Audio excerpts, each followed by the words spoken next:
Welcome to Soul Inspirit, where spirituality meets real life. I'm Summer Paradiso, a psychic medium, intuitive guide, yoga teacher, and artist here to help you reconnect with your highest self. Here, we dive into the practices that strengthen your connection to intuition, higher self, spirit, and source. We'll explore my signature Soul Inspirit method, a fusion of movement, meditation, and creative expression designed to help you release emotional blocks and reclaim your power. Because to move through life with alignment and ease, we must first embrace vulnerability. Whether you're just spiritually curious or fully immersed in the ocean of woo-woo, this is your space to explore grounded spirituality. Expect soulful convos, real-life stories, creative tangents, and grounded practices to support your transformation. So take a deep breath, grab your coffee, tea, or whatever keeps you sane, and let's explore how to bring more magic, meaning, and soul alignment into your everyday life. Let's do this. Hello, beautiful soul, and welcome to today's episode of Soul Inspirit. I'm your host, Summer Paradiso, and today I have a special guest, Lizeth Lanz, and she is on here after I was interviewed on her podcast. We both bonded in a coaching container that we're in together, and we both enjoy talking about relationship with food as well as intuition. And so this interview with her is interesting because it combines both worlds of what she does, which is food relationship, and what I do is intuition. Let's give her a little bit of a formal welcome here. Lizeth Lanz is a food relationship coach, helping women to gain back their power in their own nutrition, understand what their body really needs to be healthy, know what to eat every day without thinking twice about it, so that you can go back to enjoying all the things that make life worth living. This interview is really interesting, and again, this beautiful blend of both of our worlds together. I hope you enjoy it. So without further ado, here's the interview. Okay, everyone, I have Lizeth here, and I'm so excited to talk about all the things food, intuition, and probably some tangents. So, Lizeth, can you please tell us in your own words what you do, who you serve, and anything else you want us to know initially? Absolutely. Thank you so much for having me. My name is Lizeth Lanz. I am a food relationship coach, and I help women to improve their relationship with food. That can go from getting out of yo-yo dieting to just getting to know what your body needs so you know what to put on your plate without the restrictions of culture and the diet industry. So it's kind of, a little rebellious to the diet industry and how food industry, how we've been promoted, but not to be rebellious, but to serve ourselves first instead of them. And listen, I'm pro-rebellious, so if you need permission to own that, I'm here for it. I am curious, what took you here to this journey? This is a beautiful niche in serving people now, and what brought you into this almost rebellion? You know what? The funny thing about the rebellion is that I'm a rule follower. I Mhm. will follow the rules, and I want to follow the rules as long as they make sense. If they don't make sense to me, I will bend them, break them as much as they make sense to me. Because ultimately, I don't think it's about the rule. It's about what's functional, Ooh, love what that. serves me or whoever is serving. So I've been tagged as rebellious while I'm debating. No, I'm not. I'm just, this just doesn't make sense. So, I don't know, take it as you will. But what brought me into this world, I think I've always loved food. I mean, it's one of life's pleasures, but it's kind of a thing of, I was exposed to what we're exposed to as children with our mothers. If our mothers tend to be serial dieters, where I see her exercising or pushing to eat certain foods or certain liquids that look weird, but she's doing it because she needs to lose some weight. And at the same time, I don't know why, but I have this image of her like looking at me, rubbing her belly and saying, "Look what's waiting for you." So I'm seeing this to be something negative, and she's also saying it's going to happen to me.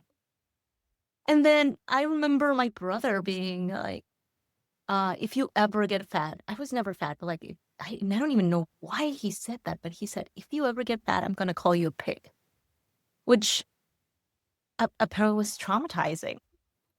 And then on the other side was my father, who put a lot of emphasis in abundance of food, having a full table.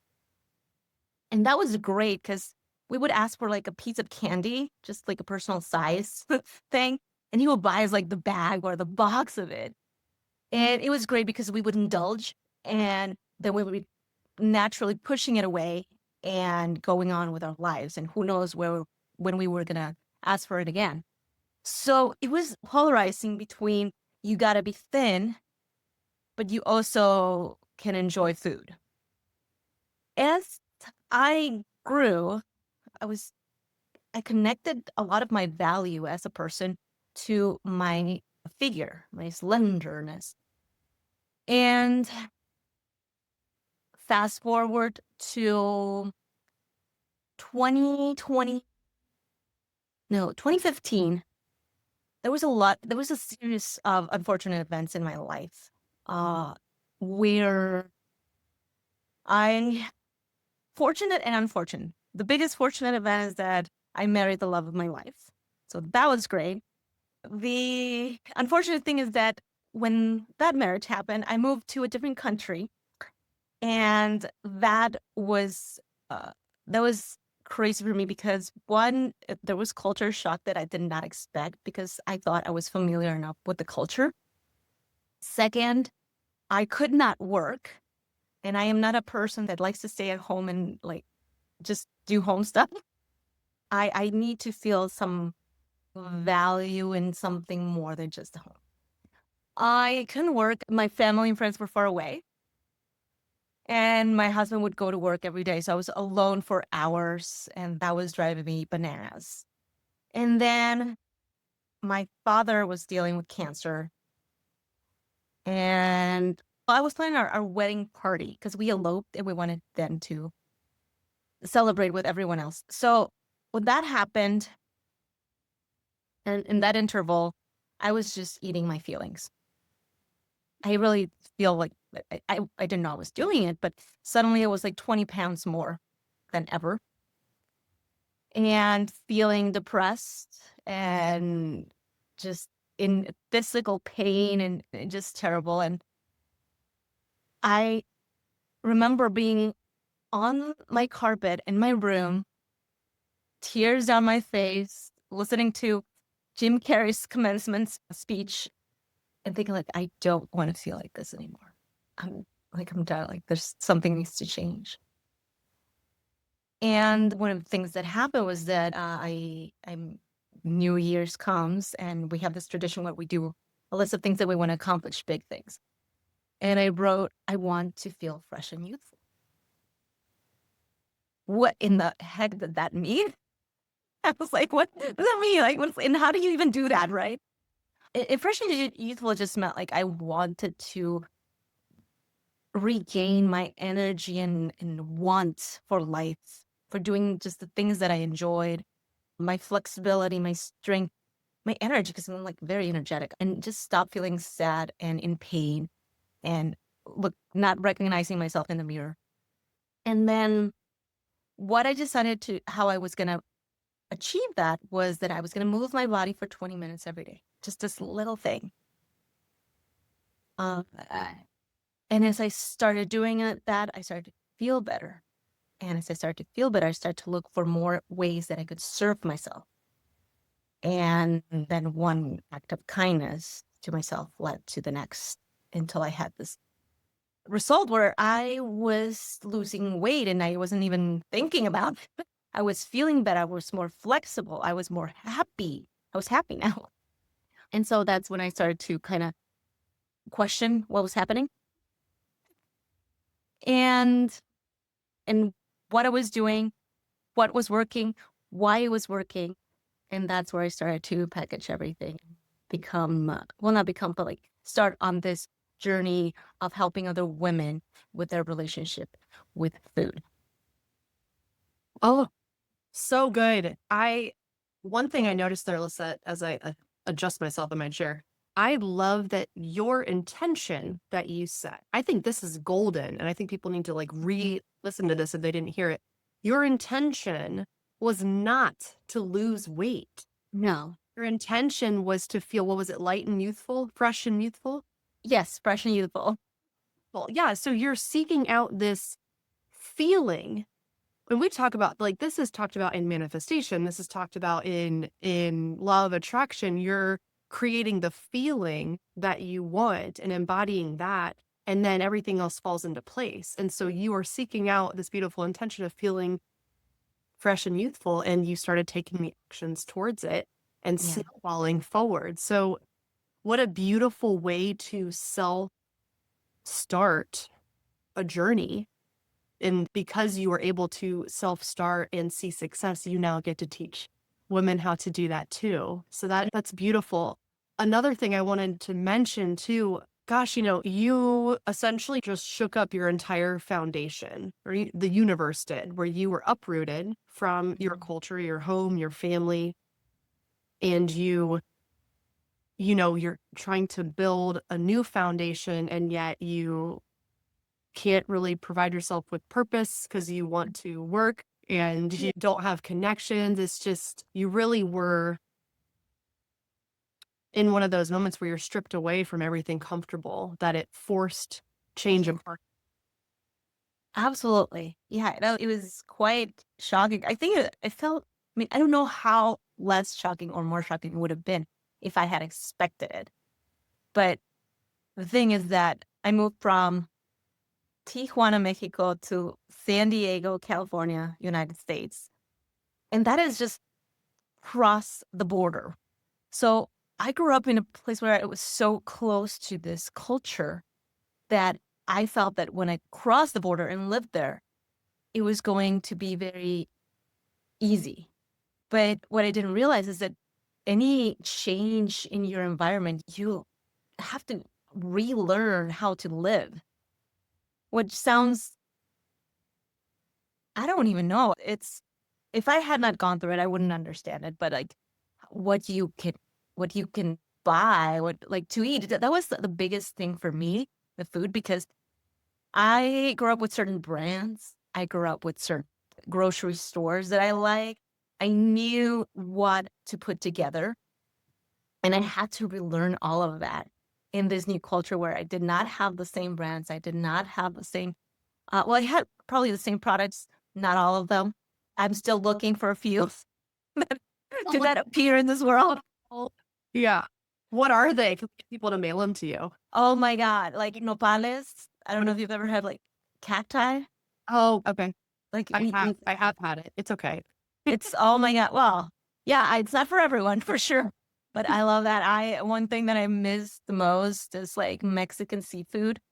I don't miss it as much because now I make it, but it was one of the breaking points in my life. Like, I miss my seafood. And my husband's like, why don't you just make it yourself? I'm like, oh.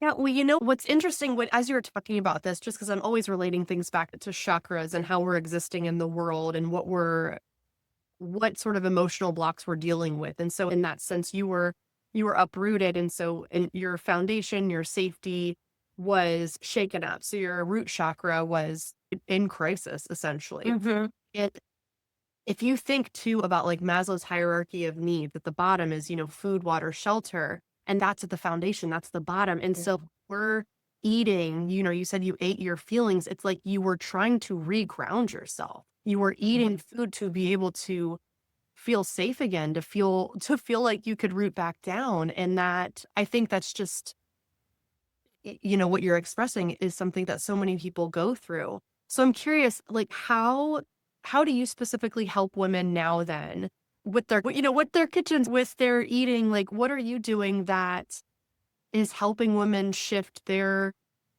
eating?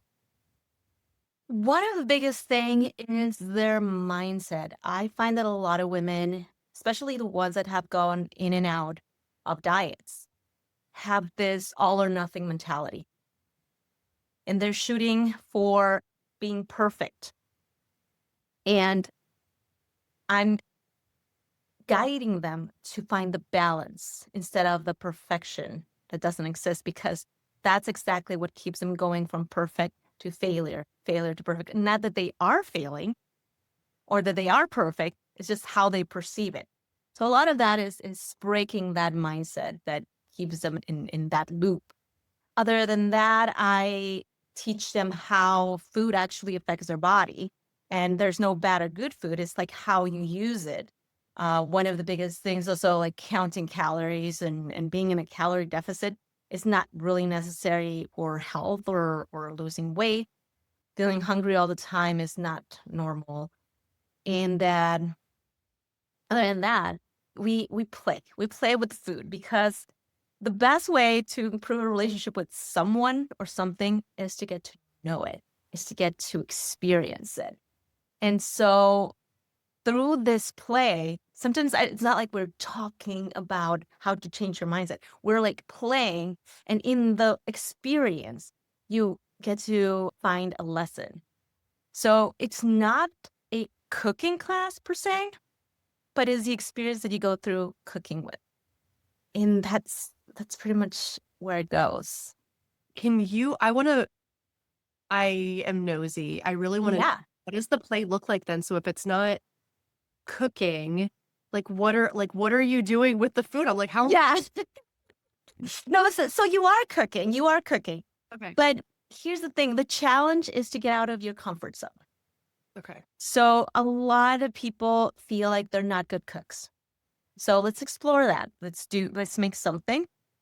And then why do you think you're not a good cook? And they'll be saying something like, well, it needs to look like this and it doesn't look like it. I'm like, why does it need to look like it? Mm. Well, because that's what the book says.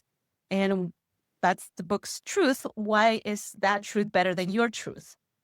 So it's more of like questioning the belief that they have behind the identity that they believe they have. So I guess what would be is like we use food as the way to create the experience for you to question your reality in a way that serves you best. That's like some tagline shit right there. Good. Yeah. Like got sold. Done. So that's really cool. And you know what I'm thinking of? I know, dear listeners, that there are those of you who follow the recipe to a T, like exact. In fact, like I actually always admired this about my mom, but now I'm like, I don't want to do this. Is she has like these recipes that she would follow to a T, but so like the oven needs to be at 357 degrees, like so specific for these Uh-huh. things that I'm like, gosh, what would happen if it was 360? Like what would happen? And it is kind of this different personalities of this like rule following or perfectionism or someone like me who's like, I'm just gonna throw it in the bowl and see what happens. And it might be inedible. I don't know. And maybe there's like some like fear of meeting expectations so you don't try. Like it really does reveal a lot about the person based on how they create food. So that's just really interesting. There was something you had mentioned to me before that I want you to talk to the listeners about, and that's upgrading your kitchen environment Right. because that sounds so like HGTV vibes, but I know that it has redoing your cabinets. Not necessarily. The way I work is like there's three pillars. There's three things that have to come together for you to improve your relationship with food. And the first one is to upgrade your food environment. Then you have to improve your relationship with food, and that's more of the mindset area. And then to reconnect with your body. So those two go together, but definitely the first one needs to be to upgrade your food environment. And what I'm talking about is that I don't know if you go to the grocery store and there's certain products that you always see like right up front, right on your face. And I don't know if you know this, but the grocery stores actually sell that real estate, that space. You have to pay more to be there than to be at the very bottom or at the very top. Why? Because that's what people see, and you're going to gravitate to what you see. And so usually there's manipulation in that environment. The problem is that we bring that environment home. And it's not conscious, absolutely not conscious, because we're taught what to buy, how to put it together. And that's just what we do because that's what we know how to do. And so if we want to change our behaviors of what we do, we need to change our environment. It is much easier to change your behavior when you're in a different environment that inspires you to do a different behavior than change your behavior in the same environment. It's like getting a drug addict out of rehab and then putting them in the same home neighborhood with the same people that got him into the drugs in the first place. What do you think is going to happen? They're going to be bad influences to drugs because that's what happens. Same thing in like social scenarios. If everyone's eating chips, you're very likely to go ahead and eat chips or continue to fight yourself to not reach for the chips, unless you really don't like chips, but that's weird. That's odd, not weird, just odd. But most of us like chips. So everything that you do unconsciously is dictated by your environment and what you've learned, how to react to your environment. So if we make tweaks into your home environment, which is the only environment that you can actually control, you cannot control the grocery store, you cannot control what is advertised to you on TV or on your way to work, but you can definitely change your home environment. Well, then can you do it in a way so you're naturally inspired to make better choices, to make healthier choices? And the answer is yes, absolutely. And the thing is that it's so easy to make those. I would say so simple because it becomes hard when you start thinking like, oh, but I know I'm going to crave it later. If I don't buy these chips and put them in my pantry, I'm going to crave them later and I won't have them. And then you might feel like it's going to be something's wrong going to happen there. And I say that from personal experience because I had this fear of not having food immediately when I felt hungry, to the point that I would really pack myself with really good lunches, like extra abundant lunches when going out of the house, even if it was for like just, I don't know, a quick errand. When I made peace with my relationship with food, that changed completely to the point that I can go out for hours and not worry about food. And that was so freeing. It feels so freeing. It feels so good. It feels so liberating. But yeah, going back to this, like that's the mindset. Like it's so simple to not pack food to go out, but it was hard for me because of an unconscious fear that So yes, upgrading your food environment is simple. And what I help you with, it's not just telling you how to do it, but like taking you through those mind blocks that are keeping you from taking the action that you already know you want to take. Does that answer your question? Yeah, well, and my audience is well primed with this notion of limiting beliefs, like in our subconscious, which are, consciously you can be aware of an easy task and yet not do it because you have a limiting belief preventing you. So you're speaking the language. That's beautiful. You're helping your clients remove these limiting beliefs so that they can do the simple tasks that can help improve their relationship with food, which is so cool. you blew my mind there for a second, because when you were talking about, I feel like I knew this, but I guess I didn't, like how they pay for their spaces on the Mhm. shelves, right? And I was Yeah. thinking, and you were like, you subconsciously create this environment back at your house. And I was thinking, like Kraft macaroni and cheese came up first for me. I was like, oh, they definitely pay because they were like right there in the Oh, center. yeah. And I was like, oh my God, we put it on the same eye level in our pantry. And I was thinking like the rice, we get the big bag off the floor from the Asian food market. Right. We put the bag on the floor in our pantry. And then I was like, okay. What else do we have? And I'm like, okay, like chips or like whatever chips or like pretzels and stuff. Like it's just, I'm going through the Rolodex of groceries that we get and then where we place them in our pantry. And I was like, Yeah. that's so interesting that we subconsciously, like not every single thing is the same, but some key groceries that we purchase are in these exact same slots. And so it's just so funny, like how we just create these patterns. It's almost like, you go to a class one day and then the next day you go and try and sit in the same seat. The same thing, Mhm. trying to put your mac and cheese in the exact same spot. And so bringing awareness to that, Yeah.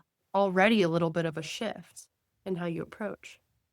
And one of the other things that I find that we're so programmed to say this is good and this is bad, and we still want like the quote unquote bad thing, and we eventually eat it because we give in.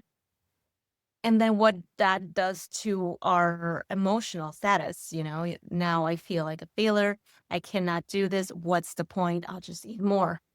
And I love when people ask me about that question, like during a coaching call, because I just, I don't even directly answer it. I'll just ask, okay, so let's say you're eating a very delicious sandwich.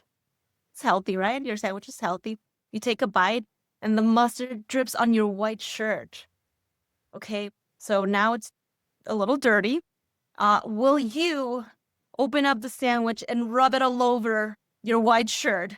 So that's Kind of a podcast. mistake. Maybe, right? Maybe it is. I don't know. Okay. Sorry. Okay. No, usually they laugh, they laugh and they'll be like, no. And I'm like, why not? And it's like, because it's stupid. Something like that. And I'm like, oh, so like eating a few M&Ms and then thinking that you failed and eating the whole bag. Is that stupid as well? It's quite interesting. I don't know, I try to make it fun, and not all about crying, but crying is also accepted in the roller coaster of binding yourself, because you're not becoming someone else really in the whole process. It's not like, oh, the unhealthy version of me and the healthy woman that I want to be. It's more like peeling the layers that have been put on you through life, and then finding what you really want for yourself, because not everything is going to work for everyone. So the important thing is that we find what works for you, really. Yeah. I mean, because we all have a thumbprint and it like nothing works for everyone. And it's interesting you're talking about like this good and bad too, because I feel like society really kind of jacked us up with that notion, because what in the 90s it was like fat was bad and then sugar was bad. And I think and like eggs have been bad and good so many Yeah. times. Can't even keep up. I don't even and now both of my kids are now allergic to eggs. So now I'm like in our Oh, house eggs are not good. But that, and then fat was good because the big keto diet, like rising. And then, it was cool to do macros. Then it was cool to be on the meat only diet. And then like, it's just like fashion. It's an industry that, and so you're essentially, we're going to call it rebelling it because I love this, but you're rebelling against this society, this industry that is, I would wager less in it for actual transformation of people it for good, but just, just for money. And people who latch onto these fads, I question what their blocks are because I can't get on board with a one size fits all for anything. Yeah. What seems to me that's happening in their minds is that they're trying to find the easy button. If I can do just one thing and solve all my problems, then I want to do that one thing. And I'm in the search for finding this one thing. And in that search, I'm trying all of this, but I never come to the conclusion that it's really everything. I n- like keto is not going to be better than carnivore or better than vegetarian if it's not working for you. I tell my ladies, we want to expand your food options, not restrict them. you know Yeah. and just because someone says eggs are good for you at breakfast, this is the best breakfast. If eggs are not feeling good in your body, nobody gets to tell you what you feel in your body. Only you know. So you tell me, are eggs good for you? Because I have had ladies who will talk about that. It's like, I know I'm supposed to eat this, but then I feel like that. How can I go about it? It's like, well, don't have it. Supposed to have it according to who, right? Like, Exactly. told you that. Cosmo on page 38, like 2 months Right. ago. How are we giving this power over us? And this brings me to another thing that I love about you is you really focus on this intuition that goes Mhm. along with food and following your intuition. And as you have interviewed me and we know each other now, I'm obsessed with intuition and that's what I do. So can we talk a little bit more about how are you guiding women back to that inner knowing to select foods that are right for them? Well, it's a lot of just becoming aware of how it feels to be in your body. So, first of all, I want them to, or I take them through an exercise to realize that their body is not them. It is more of a vessel in which you live in and experience this world. So, in this exercise, they get to know, it's like, oh, like that's how it feels. The world feels through my hand, but I am not my hand. I am a more than that. Okay. And then we get into, it's not just the body, you're also that energy that moves your body. And you're also this mind and your thoughts and your spirit and everything. So we're multi, what's the word? Functional. We have a lot of pieces. Multidimensional? Multidimensional. Yeah, yeah, multidimensional. But yeah, there's a lot of us. So if we just address one part of us, it's like having this bucket that has a bunch of holes and you're trying to prevent it from losing water and you just plug one hole. It's not going to work.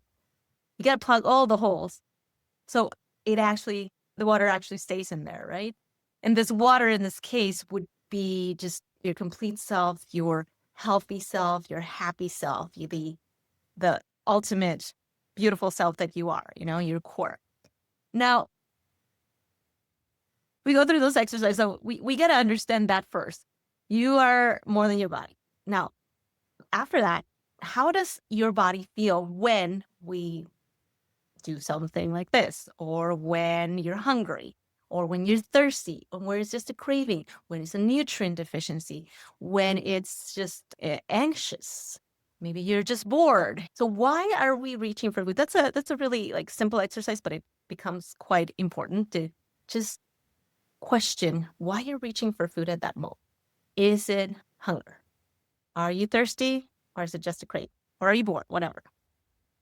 And they get to understand like how it feels in each moment. How does that feel in my body? Once they know how it feels in their body, now they get to know what they want to do. Like, am I just going to go take some breaths and then again question if I still want that chocolate? Am I actually, you know what? Actually, this is more of a iron deficiency. Maybe I should have that, I don't know, oyster salad. Oh, or this is just thirst. Just have some water. and I don't need to go for the chips anymore. Maybe I'm not craving them anymore. So it's just first understanding that you are more than your body and how it feels to be in your body. And how does your body communicate with you? How does it tell you, hey, you need more food, you need more nutrition? Hey, you know what? Remember that awesome feeling that you get when you have ice cream with your best friend? That's really what you want. So go have ice cream with your best friend. So I'm not restricting the food, definitely not restricting it, which is the most puzzling thing for the women I work with. It's like, how can I do this without restriction? You know, hey, I got a better way for you. It's not restricting the food, but finding how, no, what you really need because your body is telling you. You just got to listen to it. So I think that's where the intuition comes in. Like, for example, with intuitive cooking, which is the tool that I use in the kitchen, is more, there's a lot of like bending the rule. If you ask me, how long do I have to cook this chicken breast for? I don't have a specific answer for you. Every time I guess. And if it's not exactly that, I will tweak it.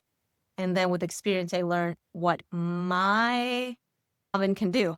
And your oven's going to be different. So you'll get to choose that. Yeah. So that's pretty much it. It's just kind of like reconnecting with your body, understanding how it communicates with you and learning to know the signs and what it's telling you. Yeah. And it sounds too like it's a practice. It's a skill to develop, to reinforce. You hear that, guys? I'm just saying, because that's something that I say, like intuition is a skill to reinforce. It's not just, you don't just like, you come with it, sure, but just like anything, you have to develop it. You have to practice it. Otherwise, it gets a little rusty. You know, LeBron James didn't come out as good at basketball as he is now. Like, learn the game and like practice and develop skills. Just like Josh down the street who plays basketball with his dad. It's like people play different places, but it's like everyone still has to develop this skill. Yeah. So that's, like I'm wondering, like I feel like like we're all born with it. And you can correct me if I'm wrong, I don't know, but the idea is like we're all born with it. But as we grow up, we are taught to quiet it down. Like, don't listen to, like, I'll give you something to cry about, kind of thing, you know? Kids just naturally cry because some need is not being met, or they feel sad or angry or upset or frustrated, whatever. So they cry. And at some point, at first as babies, we listen to it. But I think as we grow up, we're taught to suppress it because it becomes something maybe that parents get annoyed with, or I don't know. So now we start to distrust our feeling or intuition. Like I feel like crying, but I'm supposed to suppress it because I'm not supposed to cry. So I don't do that. So I start to let go of trusting my body. And then as we grow up, now we find that we might have a use for that intuition. So we want to go back and now we have to like dust off that area. But like I think like regaining trust in what we feel, in what we think, and just being I think that's like a big mountain to climb after all this years of learning to not trust what you feel. I don't know if that's true. yeah, that was a commercial for my 8-week transformation right there. Woo. No, for real, because I mean, you explained it beautifully. Like we're born with it, with this purity of connection to source self, highest self. And, we also come into this world with our emotional blocks and beliefs from previous lives or from our genealogical heritage. And then these patterns and these beliefs of like, I am not enough, or, I cannot express fully, are reinforced by our parents. And I think as generations become more emotionally aware, it, will continue to ascend our consciousness in the world. But yeah, when parents reinforce it, like, I'll give you something to cry about, or, you have, or even just specifically to food, like, you have to finish your plate. Like, that's Mhm. reinforcing all of these emotional blocks. And I always like to talk about intuition as a hallway, and that the more crowded, the more stuff is inside your hallway. If I'm if I'm intuition and I'm shouting down the hallway and there's all this stuff, all this emotional blocks blocking it, then the human me on the other side is not going to be able to hear it very well or trust it, because it's going to sound like, "Meow, meow," like it's not Yeah. very clear. So the trust goes away because you have all these blocks. So it is required, in order to develop your intuition as a skill, to reinforce the trust, to remove the emotional blocks. You got to clear out the hallway while also practicing, like, listening for what your intuition's saying. So I mean, you described it beautifully. That's what we're going for, right? And it's amazing how, just how affected, like, you're in this one sector with food, but it's like we have so many different areas in life that people struggle with, and people use use things to feel better, and, like, food is something we need, and yet it's turned almost weaponized in a way against Yeah. ourselves in seeking out comfort. And so you're really helping people just dismantle that whole notion and be able to move past it and exist with food and pleasure and joy. And I think that's so beautiful. Yeah. And you're just reminding me of something. Like, my husband said this thing this morning. I'm like, oh, I have to write it down. He says, we are programmed to be obsessed with food because food is life. Without food, we die. And I'm like, yeah, it's true. Like, you need food, but how you use it can be how it serves you. It can serve you, it can disserve you or serve you. And it's not the food itself, but how you consume it. And I don't mean just like eating it, like physically eating it, but like how you think about it, how you bring it into your life.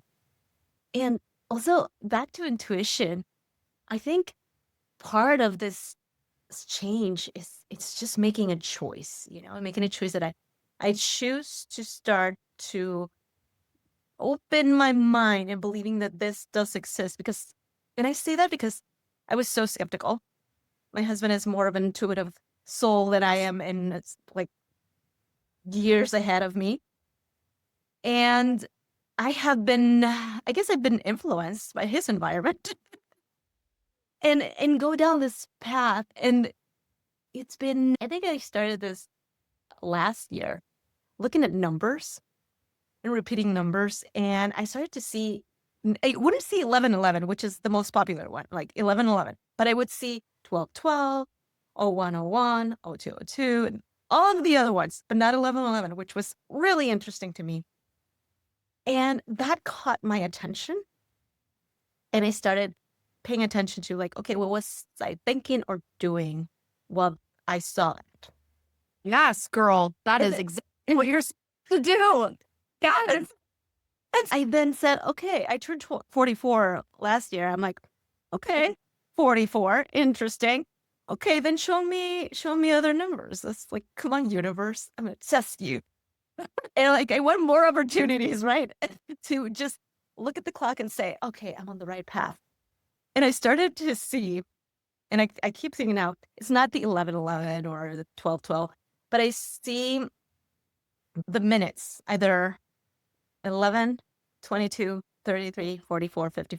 So I'm like, okay, I like this better because I have like 5 opportunities every hour, every day, to check and say and see if I'm on the right path. And Yeah. it's more, it's fun for me, but it's also a choice. And I think I keep using it because it's working and somehow it helps me kind of move forward. Not kind of, it helps me move forward with decisions, ideas, or even if it's as simple as, should we have fish or beef today? And I look at the clock and it changes right then and there to, I don't know, 5:11. And I'm like, oh, it's beef. It seems like it's beef now. So things like that. I keep using it because I feel this sense of support from this higher energy, whatever it is. It's maybe my higher self. I don't know, whatever you want to call it. But I feel a sense of support. And regardless if it is or not, it helps me move forward. It helps me get things done, especially when it's a tough decision. It's like, oh my God, I don't know if I should launch on Wednesday or launch my product on next year. And then I look at the clock and I'm like, oh, then I guess this other option. I don't know. Whatever. I keep using it. It's fun. I like it. It's been working. But I think I am yet to discover more beautiful things about this intuition and spirituality and universe world.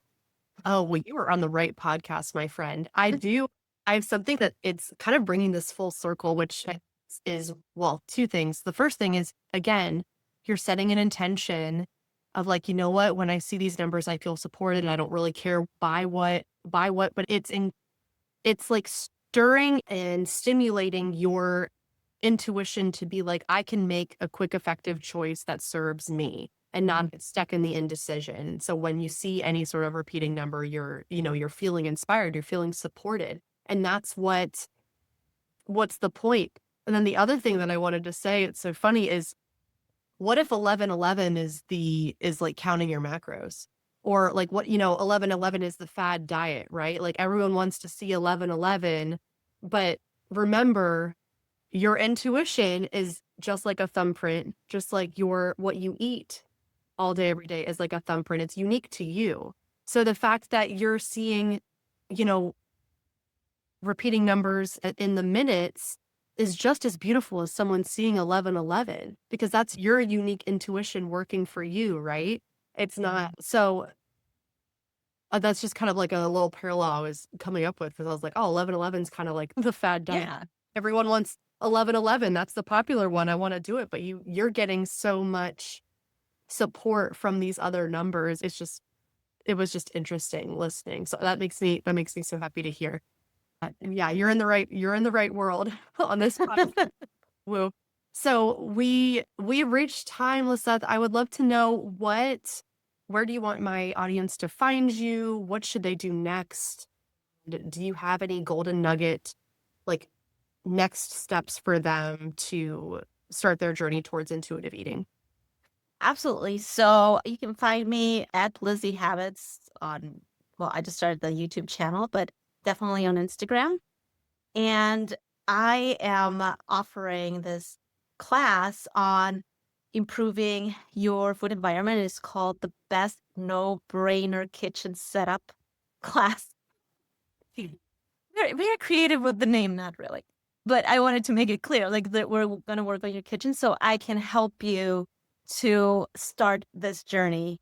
Because honestly, just improving your environment is one of the biggest rocks that block you from having, first of all, easy meals that you can prepare, like put it in 10 minutes together and make it healthy and good, because they don't always go along together, but yes, they can. So there you go. Those two places. Very well. And the links will be in the show notes so people can know how to reach you. I've loved this conversation. So thank you so much for dropping into the Soul Inspirit podcast, and we'll talk soon. Awesome. Thank you.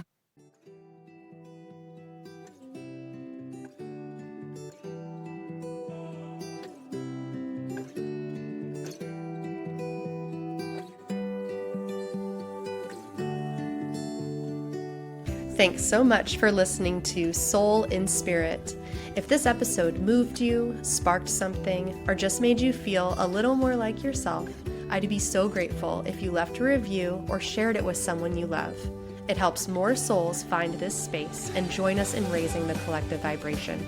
If you have questions, thoughts, or just want to share what came up, I'd love to hear from you. DM me on Instagram or email me anytime. Until next time, stay grounded, stay open, and keep showing up, because the real magic shows up when you do. With so much love.